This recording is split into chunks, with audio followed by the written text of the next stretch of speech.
Hello. My name is Aga. Welcome to my channel, Aga Calero, and I'll be reacting to the Geography of Spices and Herbs by Atlas Pro. I guess we should, if someone is interested in cooking, they should be interested in knowing where the spice is coming from. Maybe they don't have to, but you know, it probably could be nice. So let's just start and let's just learn about spices. And let's see how much I actually knew or didn't know. Let's face it, spices are the best part about eating food. They're what go into sauces, Those seasonings, chilies looking and tasty. directly They're onto probably meals to make spicy us as want hell, to but eat. The fact that spices are great has been known for millennia now, and has at certain points in history led to tremendous changes What in is that society, there? economics, and It's people. here. After all, Columbus was I trying to don't know find a that. new route to the East Indies to access the spice trade when he accidentally stumbled upon America. That means everything afterwards, the colonization, the destruction of the indigenous population, caused and by even spices. the Atlantic slave trade were all inadvertently caused by the search for spices. Before that, caravans would cross deserts and seas to transport spices from one end of the known world to another. Not only did this drive the exchange of goods and currency, but created cultural interaction and diffusion, leading to the spread of ideas, religions, and technology across the world. Despite the huge role spices have played in human history, few people know about the vital role geography plays in both the growing and usage of spices in food. Perhaps the most important thing to understand about them is that spices are you gonna be my frequent guest in every video defenses. now? Let me explain. Yeah, So the same way predation of smaller animals Thank by you very larger much for ones not leads to scratching. certain animals developing some crazy Shadow defenses, joins us plants are on eaten the by chair. animals in what's called herbivory, which can lead to plants developing similar defenses over time. Some examples of this include plants growing thorns, high off the ground, and thick skins like bark. But by far the most common form of defense plants use are chemical defenses, usually by storing up a large amount of toxic chemicals in their bodies, so that when eaten by herbivores, it either kills them or at least injures them enough so that they never eat that plant again. So the same way poison dart frogs accumulate poison on their skin to deter predators from eating them, plants will store poisons in their bodies or fruits to deter herbivores. These poisons are our spices. For bigger animals like humans, this poison just tastes interesting or different, because we have a much higher tolerance than the smaller organisms that these chemicals target. By now you might be asking, but they're still toxins, right? So why do we enjoy eating them at all? The answer to this is actually found in the single greatest plant predator on Earth, decomposers. More specifically, bacteria and fungus. Most often, the toxins stored in the bodies of plants are to prevent the growth of these decomposers inside the body of the plant. If it weren't for these chemicals, decomposers could get in and, well, decompose things, killing the plant in the process. So now, think about humans a few thousand years ago. They'd hunt and catch animals, and sometimes massive ones, whose meat would sustain tribes for days or even weeks. But they couldn't simply put their leftovers in the fridge. Without that convenience, bacteria and fungus like mold would quickly grow and make any leftover food rancid.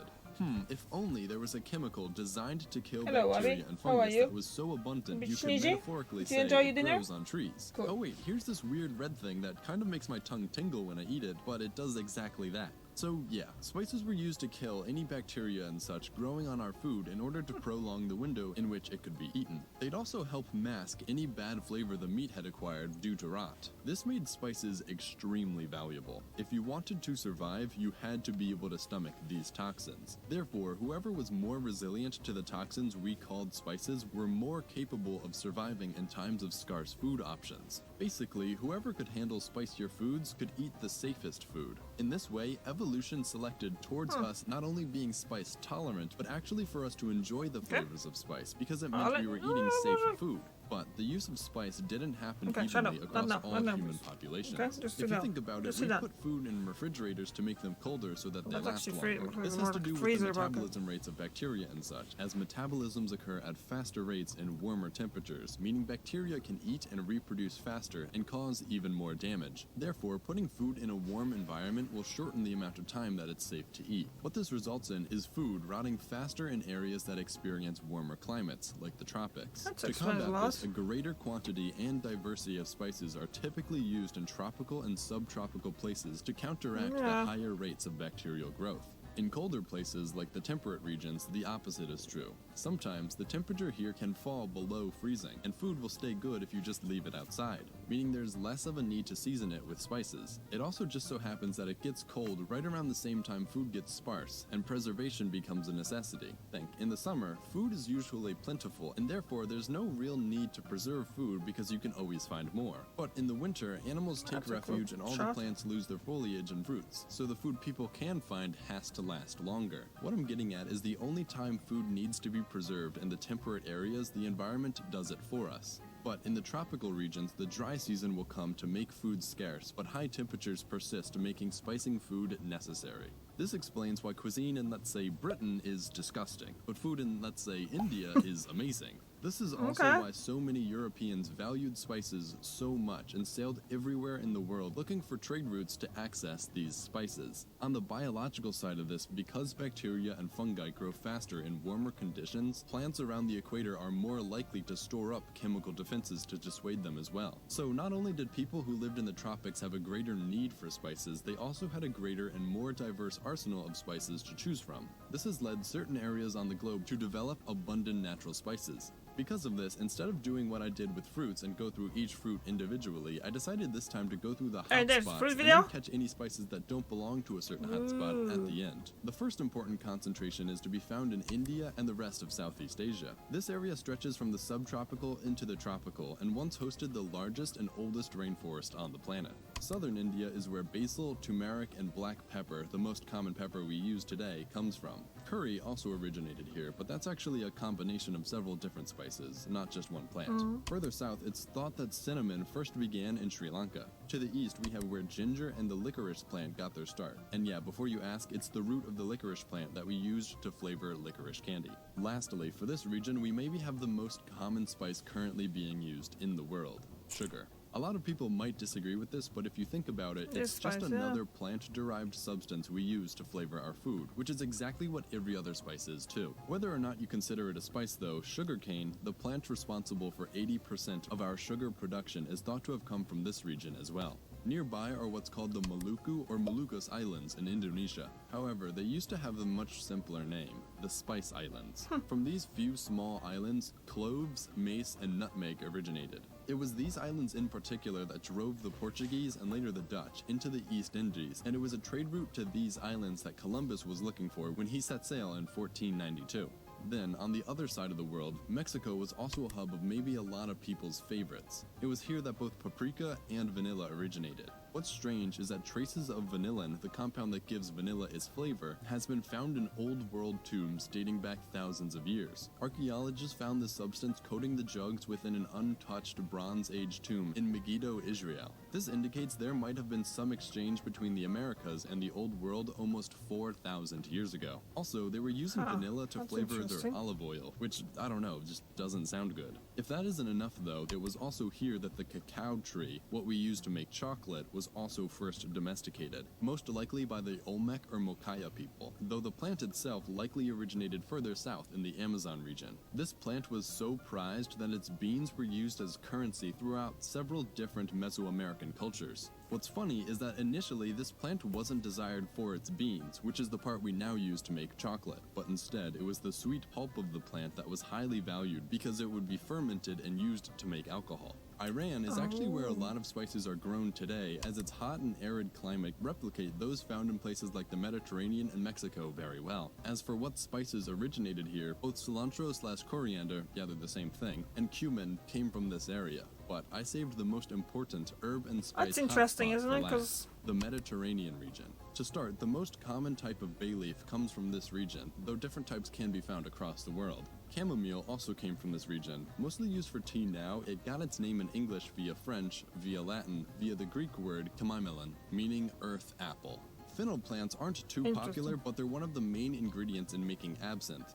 The Greek word for fennel is marathos, and marathon literally translates into field That's of a fennel. nice view. So the Greek city of Marathon was originally just built in a field of fennel and named accordingly. Then a battle between the Greeks and Persians happened here, and someone had to run 26 miles to Athens to tell them about it, and that's how we ended up with the marathon race. Lavender also came from the Mediterranean region, which for the longest time went by the Greek name nard. So good call Nard. switching it to lavender. Mint has spread across the world, but it's thought to have originated here as well, though it grows best in wetter climates. Primarily, mint is grown near other, more important plants, so its pungent smell keeps other pests away. It's basically only humans that actually like the smell and taste of mint, which is weird because mint is almost exclusively used because we think it smells good. Breath mints, toothpaste, mouthwash, and chewing gum all use the aroma of this leaf, which only exists to keep herbivores from eating it with its awful smell. Actually, I guess that does make sense, because if your breath smells like something that kills bacteria, then your mouth must not have any bacteria, and therefore must be clean.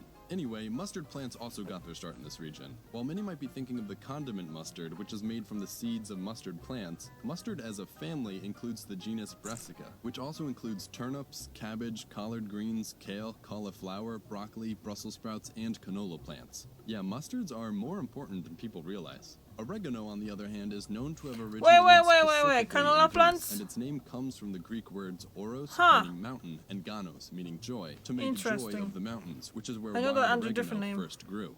I have to make some Saffron is one of the research. most expensive spices by weight, and that's because the part we use as a spice comes from the elongated stigmas, this part of the saffron flower, which usually only yield a couple per flower. They were specially bred on the island of Crete during the Bronze Age to be like this. From here, it spread to become popular in foods and medicines. While rosemary, sage, and thyme also come from this general region. They're pretty regular spices. I couldn't find Some of anything them cool or spices, specific to say about them though. And that wraps up all the major hotspots for spices.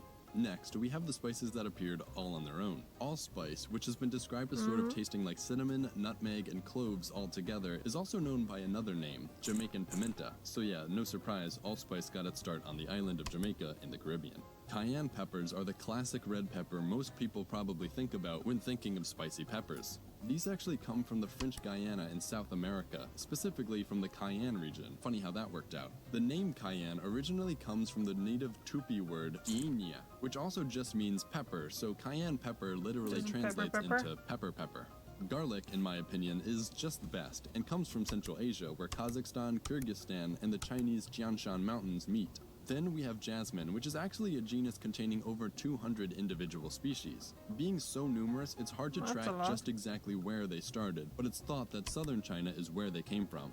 But Sassafras is how is really the jasmine only used as a spice I have spice? on this list that comes from a more temperate, wet climate, originating in the east coast of North America, roughly from Ontario, Canada to Florida in the United States. It's the root of this tree that was used to flavor root beer, hence the name root beer. And lastly, we have the spice melange, which we all know is native to and only grows on the desert planet of Arrakis. Thanks for watching. I hope you enjoyed this, and if you did, maybe Okay. consider liking and subscribing. If you'd like to That support was me funny. and this channel, you can throw a little... That was funny. That was a good one. That was very interesting. What is jasmine used as, I wonder? And now the canola oil. It makes me think about the oil that we know here as a rapeseed. I will spell it out there on in the video. Yeah, I have to check that up.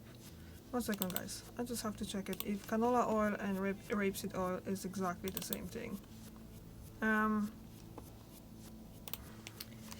Okay, guys. Let's see. So canola oil and rapeseed oil, same. Google will always know the answer. Simply put, the canola plant is a genetically modified version of the rapeseed plant. So canola oil is essentially the same as rapeseed oil. Okay! In fact, the vast majority of cooking oils named rapeseed are in fact canola. Huh. Okay. That explained a lot. You could never really hear about rapeseed oil in American cooking recipes and stuff like that. It's always calling for canola oil or something like that. So, yay! There you go. I learned something new. Well, actually a few new things today, so yeah.